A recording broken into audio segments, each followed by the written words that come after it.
This first ancient Egyptian observatory discovered in modern times showcases advanced knowledge of astronomy and its profound link to the Egyptian spiritual and ritualistic practices.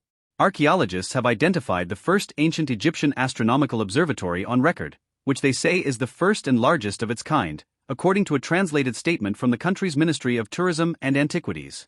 An Egyptian archaeological team discovered the remains of the 6th century B.C. structure 3 years ago during excavations at an archaeological site in the ancient city of Buto, now called Tel Al-Farin, in Egypt's Kafr el-Sheikh Governorate.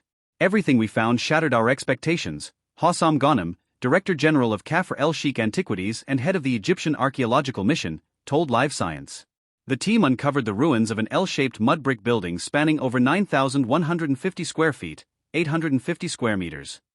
Its east-facing entrance, marked by a traditional gateway known as a pylon, leads to a spot where sunlight would have illuminated where the sky observer, known as SMNP and who was usually a priest, stood to track the sun and stars, Ghanem said.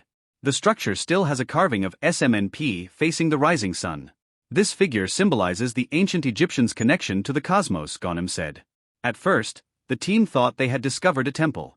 Yet, as the excavation progressed, they uncovered artifacts and inscribed symbols, such as Chan, Senet and Bennu, that related to time and astronomy, Ghanem said. But it was the discovery of a huge sundial, along with several inscriptions, artifacts and the layout of the building, that led researchers to make the new announcement that this structure was an observatory, Ghanem explained.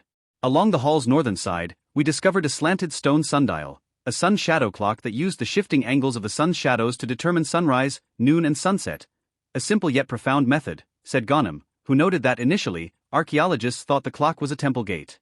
The team also found an ancient Egyptian timekeeping device known as a merkit, also from the 6th century BC, at the site. These findings shed light on the astronomical techniques used by the ancient Egyptians so they could determine the solar calendar and the dates of religious and official rituals, such as the coronation of kings and the agricultural year, according to the statement.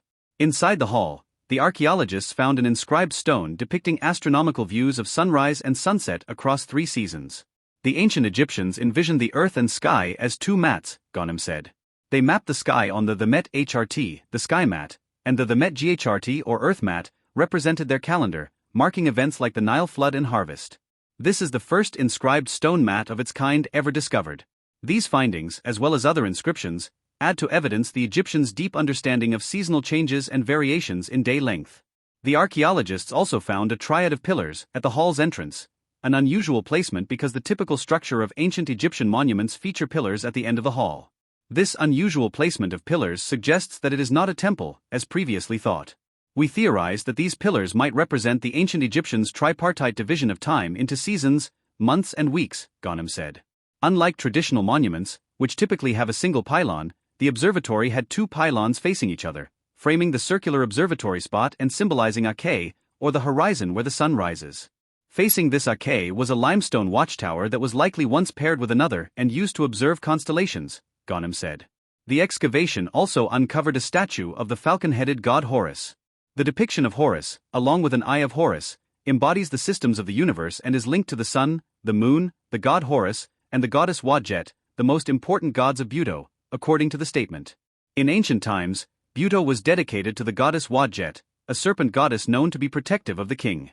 The analysis of the observatory provides more evidence that Wadjet was of great importance to Buto, Ghanem said.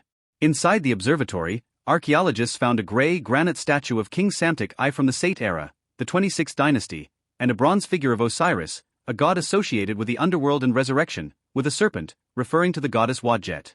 These artifacts, along with various pottery items used in religious rituals, date the observatory to the 6th century BC and emphasize its dual role in scientific study and spiritual practice, Ghanem said.